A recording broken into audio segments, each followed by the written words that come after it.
jàmáà gbogbo àwọn àyà tí àwọn kèfèrí lọ tọ́ka sínú Kùránì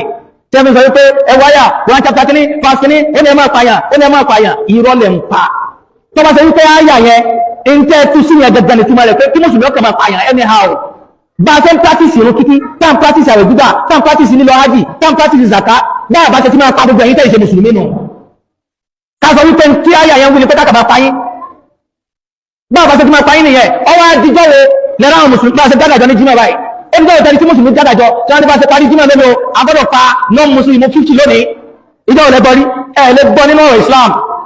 torí pé gbogbo ayàtẹ̀ bá ti ń gbọ́ ẹgbógun tí wọ́n èyí ṣe ẹ lọ ṣe jàgídíjàgan Islam wí ní terrorism. àfà ṣe lè fi gbogbo ayé yín gbogbo ìgbésí ayé yín ṣe lè fi ṣépè sí wípé nǹkan tẹ́ ẹ sọ yẹn níwájú àwọn èèyàn yẹn pójodo ni àfà ayé parọ́ ní 2026 àmú nǹkan jáde à ń kà ó wà ń bẹ́ẹ̀ pé kẹ́ máa pa gbogbo àwọn tí ó bá ti gbàgbọ́ nínú Islam kẹ́ máa bẹ́ wọn lọ́rùn ẹni kò rí bẹ́ẹ̀ pé wọ́n kàn kọ́ síbẹ̀ ní ìtumọ̀ ẹ̀kọ́ nìyẹn pé tó bá yẹ pé túmọ̀ ẹ̀ nìyẹn ẹ̀ bá ti máa pààyàn torí pé ẹ ò tí ì máa lo òfin ṣẹ̀ríà ni tẹ́ ẹ bá ti bẹ̀rẹ̀ sí ní lo òfin ṣẹ̀ríà ẹ máa pa gbogbo ẹni tí ò bá ti ṣe Islam ẹ máa kórìíra wọn báyìí gan bẹ́ẹ̀ ṣe tí ì lo òfin ṣẹ̀ríà yìí ẹ kórìíra wọn ẹni tí ò bá kí ń ṣe mùsùlùmí tó bá wáṣẹ́ sọ́dọ̀ wọ mùsùlùmí ó lè má fún wa máa bí pé kí ni ẹ̀sìn wo ló ń ṣe ẹ̀sìn yẹn ló máa fẹ́ sọ wa máa wá bó ṣe máa fà sínú ẹ̀sìn yẹn afáyé parọ́ àmọ́ tẹ́ bá tó bẹ̀ tẹ́ bá mọ̀ pé mọ̀ nǹkan tẹ́ ń sọ yẹn join wa kẹ́ wá sọ pé nǹkan tá à ń kà yẹn pé kò rí bẹ́ẹ̀ wípé rọ́là ń pa tẹ́ ẹ bá tó bẹ̀ join wa wọ́n ṣe ń para wọn ní ilẹ̀ Haúsá. alhamdulillah adúpẹ́ f'Allahu azza wa jalla àtọ̀rọ̀ ìkẹrẹ fún Ànábì Muhammad kó mọ bá wọn ara rẹ̀ kó sì mọ bá wọn sàhábà rẹ̀ ẹ̀yàn ọmọ yàrá nínú Islam ẹ má ṣàbà mi ṣe ọ̀rọ̀ ráńpẹ́ àti ìdésí padà ráńpẹ́ tá fẹ́ ṣe kí ni tá fẹ́ ṣe fún ọmọ SS Baby lórí ọ̀rọ̀ Dr. Shuaib nípa pé àfáà sọ pé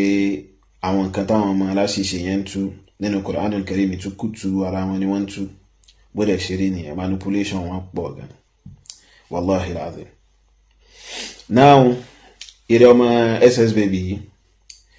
ó ní táfà bá tó bẹ́ẹ̀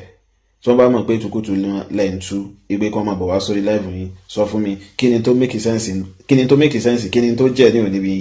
live tension so ṣe bá wá síbẹ̀ mọ́júmọ́ òní àdẹ̀ṣẹ̀ṣẹ̀ máa wá síbẹ̀ kò ì sígbà tá wá síbẹ̀ yùn tá à ní fòrò ẹ̀mí yín tẹ́ẹ̀ ní dààmú tẹ́ẹ̀ ní lálàsí tẹ́ẹ̀ ní sánání so and every intellectual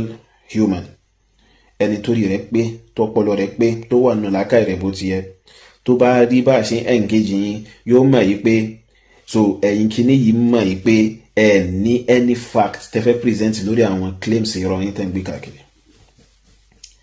so náà wọ́n wá sọ pé ẹ̀ ń ṣe Kùránì tú ó wá sọ pé irọ́ ni kí ló jẹ́ rọ́ ń bẹ̀ so àyà tẹ̀yìn ọmọ wèrè aláṣìṣe yìí tẹ̀ fi ń claim wípé ànábì ìjàlè lẹ́nu yín lọ́hùn-ún tí ó sì rí bẹ́ẹ̀ so ó mọye wákàtí tá a fi wà lórí rẹ̀ lórí láìfún yín ni so a fẹ́ ju ìbéèrè sí yẹn ẹ fẹ́ máa họ àwọn ọmọ òṣì kan tí wọ́n jọ ọmọ jálàbí àwọn ọmọ oníjálàbí tí wọ́n sọ pé àwọn ṣe Islam òdì so tó já sí wípé ìṣẹ̀ṣe part time ni wọ́n ń ṣe nígbà tí wọ́n fi sọ pé àwọn ṣe Islam oye tó rẹ̀ ní tí bá ń ṣe jálàbí ìṣẹ̀ṣe part time ní ṣe yóò máa jó oògùn oye yóò máa wu ìpẹ̀ lórúkọ ipò òun ọjọ́ ọ̀la ìfá náà ní dábàá yẹn àti bẹ́ẹ̀ bẹ́ẹ̀ lọ ìṣẹ̀ṣe part time nìyẹn àwọn ọmọ wèrè tí wọ́n ṣẹ̀ṣẹ̀ ṣe part time tí wọ́n wá padà ṣe kíni tí wọ́n padà túbá níbi ìṣẹ̀ṣe part time tí wọ́n wá padà wọnú ìṣẹ̀ṣe full time èmi ni ètò láyé nǹkan kan àbí ìrìn aláìmọ̀ kan náà bó ṣe máa ń ṣẹnu yẹn mi rò pé bóyá o jìnnà ń bi kí àṣẹ òye rẹ fúyẹ́ gan bí kéwú àmọ́ ìrìn lọ síbẹ̀ yẹn oye àwọn ọmọ yín ṣe bẹ́ẹ̀ àwà lórí láìfún yín láwọn ọmọ tó yá sí pé ẹ̀ ń rò pé bóyá ẹ ti ní àwọn irinṣẹ́ tẹ́ lè fi confront àwa mùsùlùmí ṣe mo ju challenge síbẹ̀ ipe ibi tá a wà yìí ẹni tó bá tó bẹ̀ tó bá mọ̀ pé òun gbọ́ lárúbáwá kó wá sọ ibi tí yehulu awghalla oye kó wá sọ ibi tí túmọ̀ sí kéèyàn jalè oye so narration tẹ́ ẹ̀ máa ń sá lọ sí díẹ̀ láti fẹ́ fi ṣe sábàbù nuzul you know the reason of revelation of that verse tẹ́ ẹ̀ máa ń fẹ́ twist ìgbà náà lọ́sọ̀rọ̀ mo jalè so mo challenge èyí ọmọ aláìmọ̀ kan tí máa ń létí ìró sójú yùn tí ò dákàmà rárá àti rárá so tá à ń sọ a tí ń sọ z so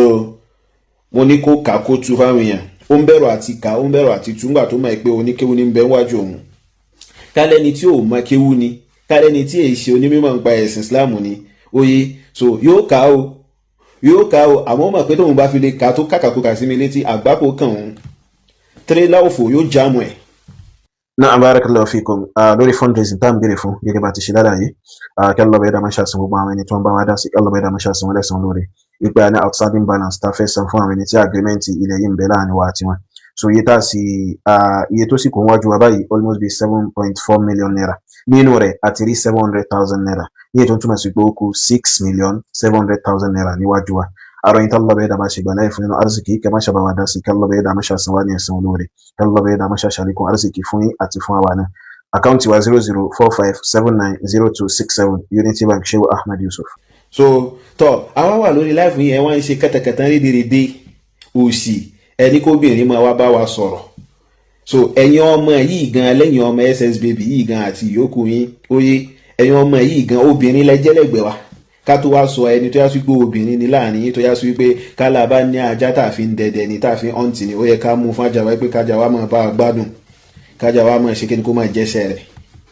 lẹ́yìn ọmọ òsì kẹtẹkẹtẹ yìí ẹ wá ní kóbìnrin máa ṣe kí ni kó máa bá wa sọ̀rọ̀ ìgbà tẹ́mi fẹ́ bọ́ lára òun wò pé ẹran tó yí làwọn eléyìí o àwọn ẹranko ọkùnrin àní gan wọn káwa so ẹ wá ní kóbìnrin máa bá wa sọ̀rọ̀ káì ẹ̀wọ̀n wọ̀nyí wà láwọn kàn kánú yìí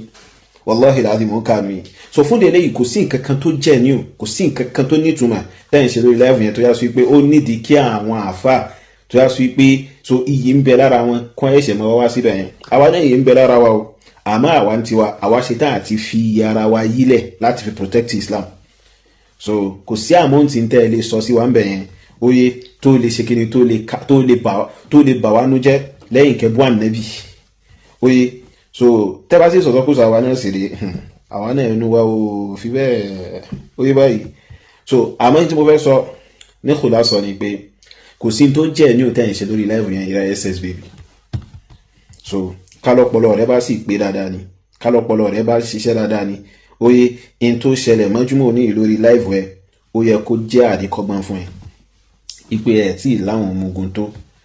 èmi ni ètò láyé nkankan tá ń dákọ̀ tíra fún yẹn ṣe wọ́n ń bèèrè lọ́wọ́ ẹ pé àfa olókọ́ à ń dákọ̀ àfa àwọn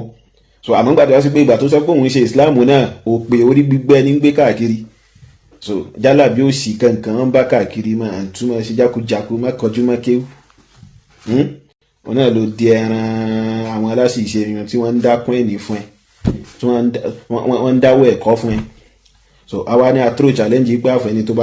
bá lè tẹ́rí sí ní 200,000 ó wá ní ṣe pípọ̀ ebi ò máa pọ̀ so fún délé yìí kálọ́bẹ̀ ẹ̀dà ṣe dáadáa fún Dr. Shuaib tí wọ́n ṣe kíni tí wọ́n sọ̀rọ̀ yìí ọ̀rọ̀ tó dáa ni wọ́n sọ so ìtukùtù láwọn ọmọ yẹn máa ń tú so ẹnu ẹ̀ láti wá yìí lẹ́ẹ̀kọ̀ọ̀kan àmọ́ fíṣítì kíni orí burúkú tẹ̀ ń ṣe tẹ́mi yín bá gbé ẹ máa ṣe kíni ẹ máa fún wa lásìkò ká sọ̀rọ̀ dáadáa inshallah èyí tá a jọ sọ mọ́júmọ́ ní yìí àní rẹ́kọ̀dì ẹ̀ so a upload ẹ̀ káwọn èèyàn rí bẹ́ẹ̀ sí ń sórí burúkú bẹ́ẹ̀ sì ń ṣẹ̀sìn tá a bá ti fẹ́ mú wọn báyìí wọ́n wàá máa yọ ẹnu lẹ́kọ̀ọ̀kan láwọn ọmọ òsì tí wọ́n níran yìí tó yà sí pé Yorùbá òun gan ẹ̀ mọ́ lọ́bẹ̀ẹ́dà yóò fi yín mọ́nà.